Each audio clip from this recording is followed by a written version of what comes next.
Hello students, welcome back to my channel Sahrishan Ayush institute. आज मैं आपको इंग्लिश का चैप्टर 7 पढ़ाऊंगी, रीडिंग विद अंडरस्टैंडिंग। और रीडिंग विद अंडरस्टैंडिंग का चैप्टर नाम का मैंने कई बार आप उससे पहले भी आपको वीडियोस में बताया है कि एक चैप्टर यही एक नाम जो है काफ़ी सारे चैप्टर्स में दे रखा है। तो आप लोग काफ़ी जो नए बच्चे होते हैं कन्फ्यूजन हो जाता है उनको कि एक ही नाम का इतना सारा चैप्टर क्यों है।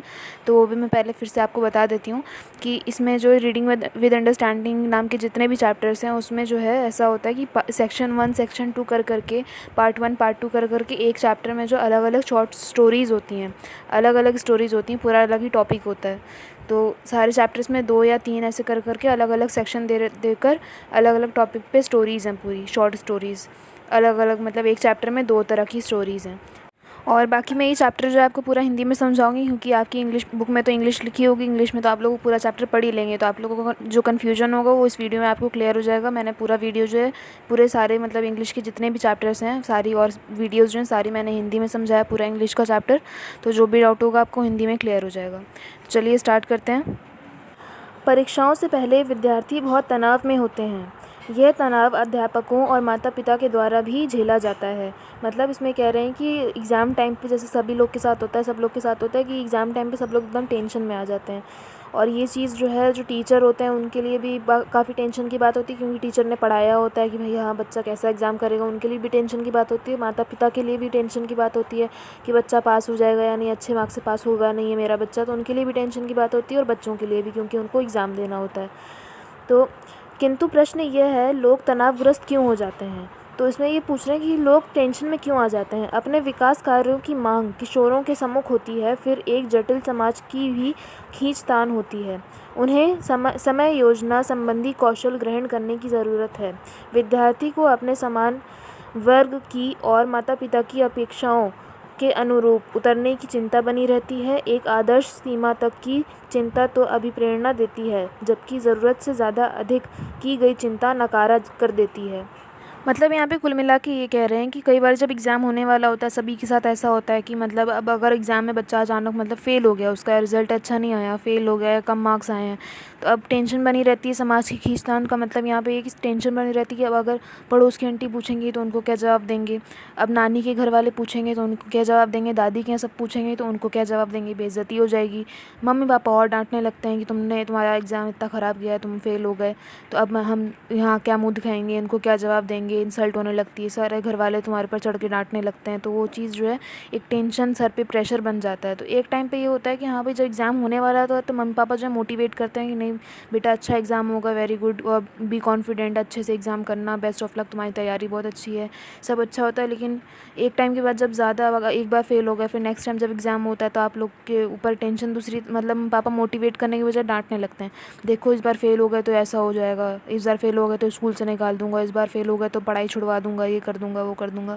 पेरेंट्स जो है, मम्मी पापा जो है डांटने लगते हैं। तो वो एक मोटिवेशन के बजाय वो एक दिमाग में स्ट्रेस आ जाता है बच्चे के कि एग्ज़ाम देने जब वो बैठता है तो उसके दिमाग में वो चीज़ गूंजती है कि नहीं अगर मैं फ़ेल हो गया तो अब मैं मम्मी पापा मुझे शायद स्कूल से निकाल देंगे या मेरी ज़िंदगी बर्बाद हो जाएगी, मम्मी पापा बहुत डांटेंगे अगर मैं फ़ेल हो गया तो ये चीज़ जो है दिमाग में जो एक टाइम के बाद प्रेशर बन जाता है कि हाँ यार अब एग्ज़ाम से ज़्यादा, पढ़ाई से ज़्यादा तो टेंशन बन जाती है कि मम्मी पापा क्या करेंगे, या बेइज्जती हो जाएगी, या ये हो जाएगा वो हो जाएगा। तो वो चीज़ जो है एक टाइम के बाद प्रेशर बन जाता है, जो कि गलत होता है एक बच्चे के लिए। और अगर हमने अच्छी तैयारी कर भी रखी होगी एग्ज़ाम की, अगर हम अच्छा कर भी सकते हैं तो टेंशन के मारे हम अच्छा कर नहीं पाते, क्योंकि हमारा दिमाग तो कहीं और ही लगा रहता है, टेंशन में लगा रहता है कि यार कल मतलब कहीं गलती से फ़ेल ना हो जाए, हम लोग उस चीज़ में हमारा दिमाग चला जाता है। तो इसकी वजह से हम जो है एग्ज़ाम अपना अच्छा फिर भी नहीं कर पाते इसलिए। तो चलिए आगे पढ़ते हैं। माता पिता से बातचीत करने की क्षमता भी तनाव के स्तर को बढ़ाने में एक बड़ी भूमिका अदा करती है। अच्छी स्मरण शक्ति एक अच्छे मस्तिष्क पर निर्भर करती है। दिमाग को ऑक्सीजन, ग्लूकोज, कैल्शियम और लौह जैसे तत्वों की अच्छी आपूर्ति की ज़रूरत पड़ती है। अतः पढ़ते हुए हमें एक अच्छी हवादार स्थान पर बैठना चाहिए। दूध, पनीर, अखरोट और हरी पत्तेदार सब्जियों वाली अच्छी खुराक लेनी चाहिए। नाश्ता मतलब ब्रेकफास्ट जो हम सुबह सुबह खाते हैं, नाश्ता सबसे प्रमुख भोजन होता है, अतः नाश्ता कभी नहीं छोड़ना चाहिए। फलों व सब्जियों से युक्त रेशेदार भोजन तनाव को कम करता है। मतलब कि कुल मिला के कह रहे हैं कि अच्छा भोजन, अच्छा मतलब अच्छी डाइट अगर हम लेंगे तो हमारा मूड भी फ्रेश रहेगा, हमारा पेट भरा रहेगा, तो हमारा दिमाग भी सही से काम करेगा और हम दिल लगा के पढ़ाई कर पाएंगे और रिलैक्स होकर के पढ़ेंगे, तो सारी चीज़ें हमारे दिमाग में आ भी जाएंगी और हमें याद भी रहेंगी अपने एग्ज़ाम टाइम तक। तो आगे लिखा है, अच्छी तरह से ध्यान केंद्रित करने की याददाश्त अच्छी हो जाती है। जो पढ़ा है उसे याद करने में हमें सक्षम होना चाहिए। सिर्फ वस्तु विषय को याद कर लेना काफ़ी नहीं है, बल्कि उत्तर देने की प्रक्रिया प्रक्रिया भी समान रूप से ज़रूरी है। तनाव व डर से एक दिमागी रुकावट खड़ी हो जाती है, क्योंकि ये याद करने पर पूरा बुरा असर डालते हैं। टीवी देखने से भी शैक्षणिक प्रदर्शन पर असर पड़ सकता है। तो मतलब इसमें यही कह रहे हैं कि मतलब अभी जो मैंने इससे पहले आपको अपनी लैंग्वेज में समझाया था कि जो भी हम पढ़ें तो वो खाली, मतलब इसमें ये कह रहे हैं कि जो भी हम पढ़ते हैं वो खाली हमें पढ़ के फुर्सत करके बुक बंद करके रखना नहीं होता, वो चीज़ हमें नॉलेज भी लेनी होती है, दिमाग में रखना भी होता है। वो भी एक मतलब टारगेट होना चाहिए हमारा कि जो हमने पढ़ा है वो हमारी नॉलेज के लिए, वो हमें याद रहे ज़िंदगी भर, तो वो चीज़ भी होनी चाहिए। और टीवी को भी कह रहे हैं कि टीवी देखने से भी हमारे दिमाग में, अब जैसे कई बार ये होता है जो लोग ज़्यादा टीवी देखते हैं तो फिर जब वो टीवी बंद करके कुछ और करने के लिए भी जाते हैं तो उनके दिमाग में वही चीज़ चलती रहती है, अच्छा तो इसने उसके साथ ऐसा किया था, टीवी में जो हमने देखा होता है वही सारी चीज़ें हमारे दिमाग में रिपीट चल रही होती हैं, तो फिर उसका कोई फ़ायदा नहीं होता, वो चीज़ हमारे लिए नुकसान खड़ा कर देती है। उसके आगे लिखा है, यह हमारे पढ़ने के समय को खा जाता है। समय को खाली और भरा हुआ समय के बीच में बांट लेना चाहिए। सोने, नहाने, खाने और कपड़े पहनने में बिताया गया समय हमारा भरा हुआ समय होता है। किसी विद्यार्थी के पास करीब 10 घंटे का समय खाली होता है। इसका बेहतर उपयोग किस प्रकार करना चाहिए, उसे इसका पता होना चाहिए। दिमाग को सही रूप से काम करने के लिए करीब 8 घंटे की नींद की आवश्यकता होती है। हमें सदा सकारात्मक बने रहना चाहिए, इससे तनाव को घटाने में मदद मिलती है। अब जो है यहाँ से जो है दूसरा टॉपिक स्टार्ट होता है, मतलब टॉपिक तो इसी से रिलेटेड है लेकिन उसके आगे का बता रखा है। चलिए पढ़ते हैं। तनाव से निपटने के लिए समय का सही प्रबंधन ज़रूरी है। किए जाने वाले कार्यों की एक सूची तैयार करनी चाहिए, मतलब एक टाइम टेबल बनाना चाहिए हमें कि कब किस टाइम हमें क्या करना है। यद्यपि ये कार्य स्थायी नहीं होते और समय के साथ बदलते भी रहते हैं, कामों को 3 वर्गों में बांट लेना चाहिए: ज़रूरी, कम ज़रूरी और रोज़मर्रा के कार्य। हर वर्ग के कार्य के लिए एक उचित समय देना चाहिए। किए जाने वाले कार्य की एक डायरी बनाकर रखनी चाहिए, मतलब कि हमें एक डायरी पे अपनी एक जगह पे सारी चीज़ें नोट कर लेनी चाहिए कि हमें किस किस टाइम पे इतने से इतने बजे तक हमें ये करना है वो करना है, और ये सब का एक टाइम टेबल बना लेना चाहिए। उसके आगे लिखा है, व्यायाम अच्छी नींद दिलाता है और तनाव को भी कम करता है।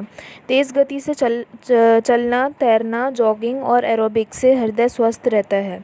छोटे छोटे फासले हमें पैदल ही या साइकिल से तय करने चाहिए, मतलब ये नहीं कि अगर पास में कहीं आपको जाना है तो आप रिक्शा करो तो वहाँ, या स्कूटी से जाओ या कार से जाओ, पैदल भी जा सकते हो, तो इससे जो है आपकी बॉडी जो है हेल्दी रहती है, स्वस्थ रहती है, आप फिट रहते हो। आगे लिखा है, यात्रा बहुत तनाव भरी होती है, किंतु कुछ सरल से व्यायाम तो बस में सफ़र करते हुए भी किए जा सकते हैं। हॉबीज़ भी अच्छी तनाव मुक्त करने वाली होती है।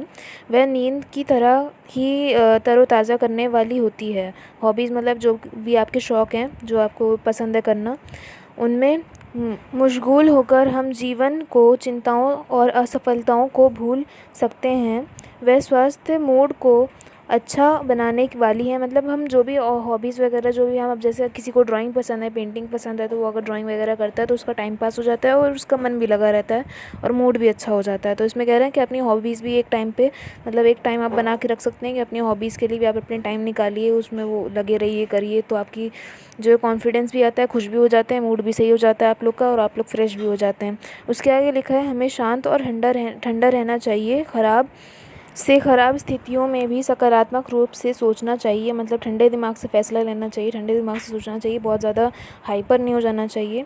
हर वर्ष बहुत बड़ी संख्या में विद्यार्थी आत्महत्या करने का सबसे बड़ा कदम उठा लेते हैं। परीक्षा में असफल होना दुनिया का ख़त्म हो जाना नहीं होता। बहुत से प्रबुद्ध जीवी जैसे रामानुज व आइंस्टाइन परीक्षा में फ़ेल हो गए थे। अपनी समस्याओं के बारे में दूसरों से बातचीत करनी चाहिए। मतलब इसमें ये कह रहे हैं कि अगर आप लोग हार जाएँ तो इसका मतलब ये नहीं कि काफ़ी लोग जो बच्चे जो थोड़े मतलब ज़्यादा टेंशन ले लेते हैं, दिल पे ले लेते हैं कोई बात, तो वो लोग सुसाइड कर लेते हैं, जो कि वो चीज़ गलत है। अगर एग्ज़ाम में फ़ेल हो गए तो बहुत बड़ी बात नहीं है। हाँ, गलत बात है, लेकिन नेक्स्ट टाइम आपको फिर से ट्राई करना चाहिए कि आप फिर से फ़ेल ना हो जाएँ। ट्राई करना चाहिए, ना कि सुसाइड कर लेना चाहिए। वो तो एक तरह से आपने पूरी ज़िंदगी ख़राब कर लिया, पूरी ज़िंदगी बर्बाद कर दिया। तो वो चीज़ गलत हो जाएगी। उसके लिए कोई आपके पास कोई ऑप्शन ऐसा तो है नहीं कि आपके पास कोई और ऑप्शन नहीं है। आप नेक्स्ट टाइम फिर से ट्राई करो और अच्छा सा एग्ज़ाम दे सकते हो आप। बहुत सारे ऑप्शंस होते हैं। जो आपको प्रॉब्लम है वो अपने अपनों के साथ शेयर करो, वो आपको सॉल्यूशन बताएंगे, एडवाइस करेंगे। तो वो और भी सॉल्यूशंस होते हैं, ना कि सुसाइड कर लो। और बाकी आप लोग को पूरे चैप्टर में कुछ भी डाउट हो तो आप मुझसे कमेंट सेक्शन में पूछिएगा, मैं आपको ज़रूर हेल्प करूँगी। और भी इससे एनआईयू से रिलेटेड आपको कुछ भी डाउट हो तो वो भी पूछ लीजिएगा आप लोग। अगर आप लोग न्यू स्टूडेंट्स हैं, आप लोग को नहीं समझ में आ रहा, तो मैं भी एनआईयू में पढ़ चुकी हूँ, 3 साल मैंने भी पढ़ाई करी है एनआईयू से। तो आप लोग को कुछ भी डाउट हो तो आप एनआईयू से रिलेटेड पूछिएगा, मैं आपको हेल्प करूँगी। और चैप्टर ना समझ में आओ तो मुझसे पूछिएगा, तब भी मैं आपकी हेल्प करूँगी। और बाकी प्लीज़ मेरे चैनल को सब्सक्राइब करिएगा और मेरी वीडियोज़ एनआईएस की शेयर भी करिएगा और एनआईएस के बच्चों के साथ। और मेरी वीडियो पसंद आई हो तो प्लीज़ लाइक करिएगा और प्लीज़ मेरे चैनल को सब्सक्राइब करिएगा। बाकी thanks for watching and best of luck for your exams.